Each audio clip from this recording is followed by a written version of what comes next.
Hello GMAT Club, welcome to my channel. My name is Minnie and today I'm going to talk to you about 3 things you need to know before coming to MBA.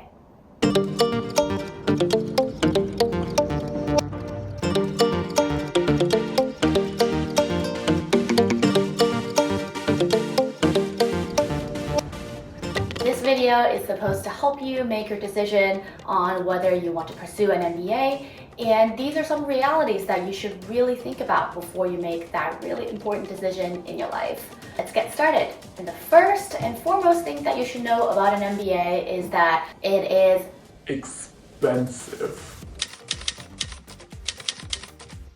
There are many research and news articles about how much an MBA would cost, and depending on your upbringing, your background, and your goals, it may or may not be worth it. What I'm going to do today is going to share with you how much it actually costs to attend an MBA program like MIT Sloan. And note that the cost of attendance for MBAs can be quite different school to school, and depending on your lifestyle and the activities that you've decided to commit yourself to, the cost can vary. Most business schools publish their annual cost of attendance on the website. For example, if you look at MIT Sloan, you will find this website, which I'll link below, that tells you the breakdown that the school provides students with in terms of how much you should expect to spend in each category. And the total cost of attendance is $119,995. That breaks down into mostly tuition, and that is about $80,400 for the academic year 2022 to 2023. And this figure will be updated every year. So make sure to check that before you apply or before you decide to come to a school. And other than that, there are different types of fees, housing, transportation, food, and so on that they break it down for you. And these are really useful information for you to consider an MBA. But of course, as someone who goes to MIT, you never take data for granted. So what I did was to look back at all my bills from August 2022 to April 2023, which is last month, and looked at all my expenses against the benchmark that the school provided. I know, that was such an uncomfortable experience, although I do feel that I should have been doing this already. And there were so many interesting observations, but let's take a look. Here's the breakdown of my spending in the past 9 months. I spent most of my expenses are on homes and utility, which is basically rent, mobile plan, and other miscellaneous utilities related spending. And outside of home and utilities, as you can expect, the travel category is really up there. And I did my best to include all the flights, hotels, as well as expenses incurred on the trip into this category. The third category, restaurant and dining, also not that surprising. I am a huge foodie, and if you're someone who goes to an MBA program that's in a city, you will likely spend as much, if not more, than what I spent in the past 8 months. And looking at the rest of expenses, in comparison, they're a little bit less, but these are important categories like your health and medicine and personal expenses, which included gym and also cosmetics, skincare, and all that. So they add up. Just to take this a little bit further, I actually looked at the monthly average of my actual spending versus the monthly average that MIT estimated for you. And it turned out that excluding tuition, my monthly spending is $3,848 versus MIT's $3,290. And that is a 23% difference. And to be honest, I'm not the best financial planner, which I hope to work on in the next semester and year to come. But this exercise really helped me realize my spending pattern. Now that we're done with the facts, let me share with you some of my hacks. If you're someone who's currently hesitant about an MBA because of the financial burden, I would definitely encourage you to explore the full spectrum and full story before you are deterred from pursuing an MBA just because of the cost. Here are some of my advice and suggestions in how to manage your finances during MBA. First, I would say is to explore as many fellowship opportunities as possible. If you happen to apply to a multidisciplinary school, make sure you check all the school websites to know what you're eligible for and make sure you apply to all of them. I failed so many times but I'm still trying, and I believe there's something for everyone. And so just keep looking out for opportunities. Secondly, for MIT Sloan, TA-ship or teaching assistance is a great opportunity for you to earn money while being in school.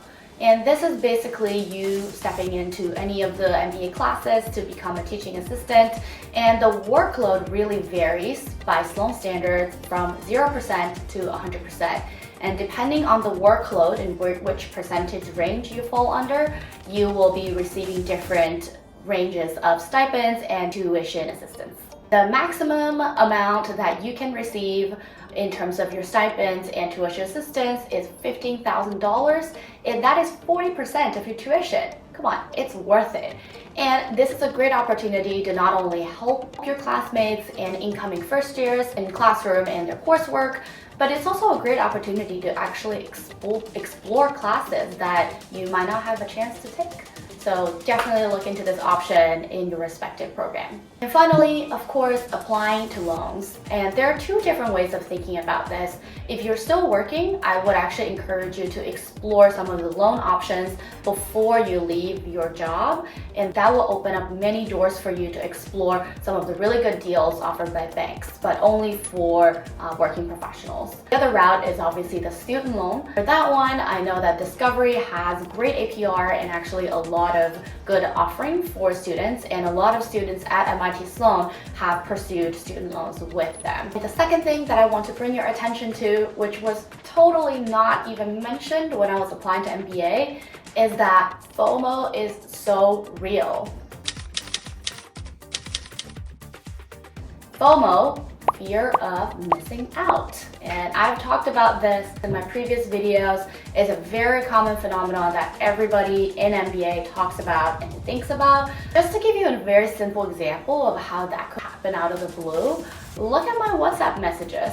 I remember the first month after coming to Sloan, I've joined a bunch of these web groups with so many different themes and people and circles. The phone is literally buzzing all the time.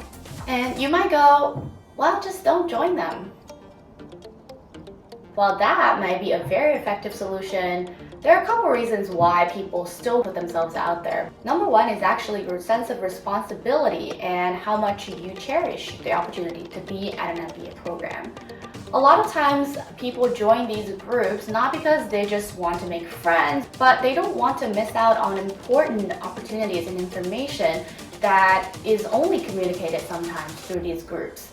And that is usually, for example, a networking event happening at a certain hour organized by a certain student club.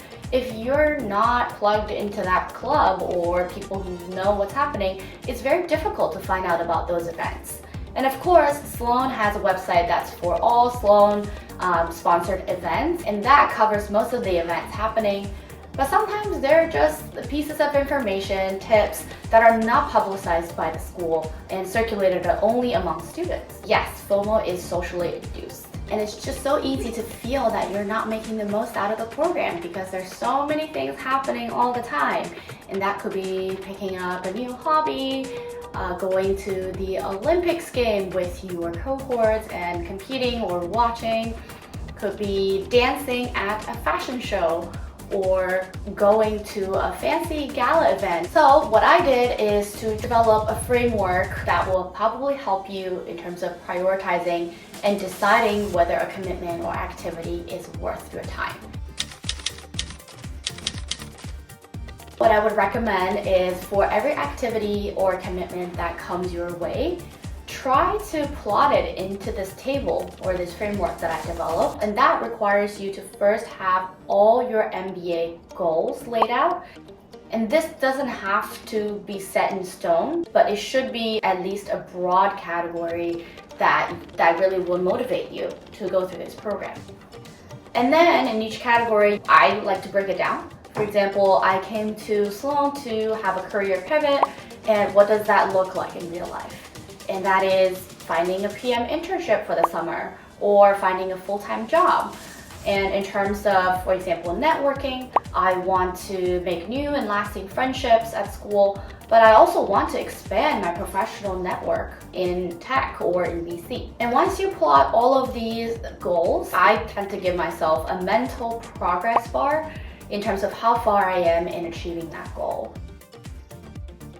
And I don't do this on paper for everything that I make decision on, but I do tend to try to go through some of these categories in my head to help me formulate a decision.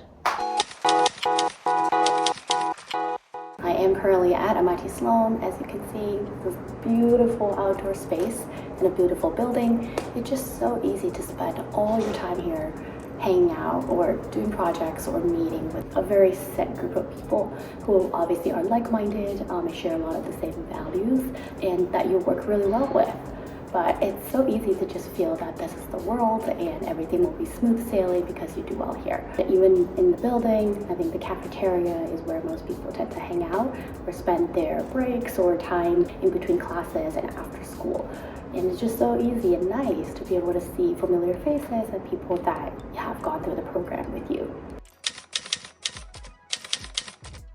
My 2 cents here are really, number one, to just stay open-minded and explore experiences beyond the business school. If you do go to a business school that is in a bigger multidisciplinary school with different majors and different schools, make sure you throw yourself out there. Take different classes, meet with different people, explore different MIT buildings. There will be uncomfortable encounters because people think so differently and people have different worlds even in the same university, but it's just so important to give yourself that reality check and realizing that, oh, I'm only in a 400 people program. That's such a small part of what this world has to offer. And my second hack is to really block off time on your calendar to make sure you speak to your family and friends that are worth keeping in touch with. Sometimes bringing your old world back into a new one or trying to integrate them together is a really good way to balance your worldview and how you feel in the moment. It actually also helps you with some of the decision making and stress and struggles that you have in business school. I have families who are located in time zones that are 12-hour difference from Boston, so it's really difficult to only block up your early morning or late night to be able to catch up and speak with them, but I personally find it very rewarding when I do that, and that actually helps me say no to some of the events that I really didn't have to go to. And that ties back into the second point about FOMO.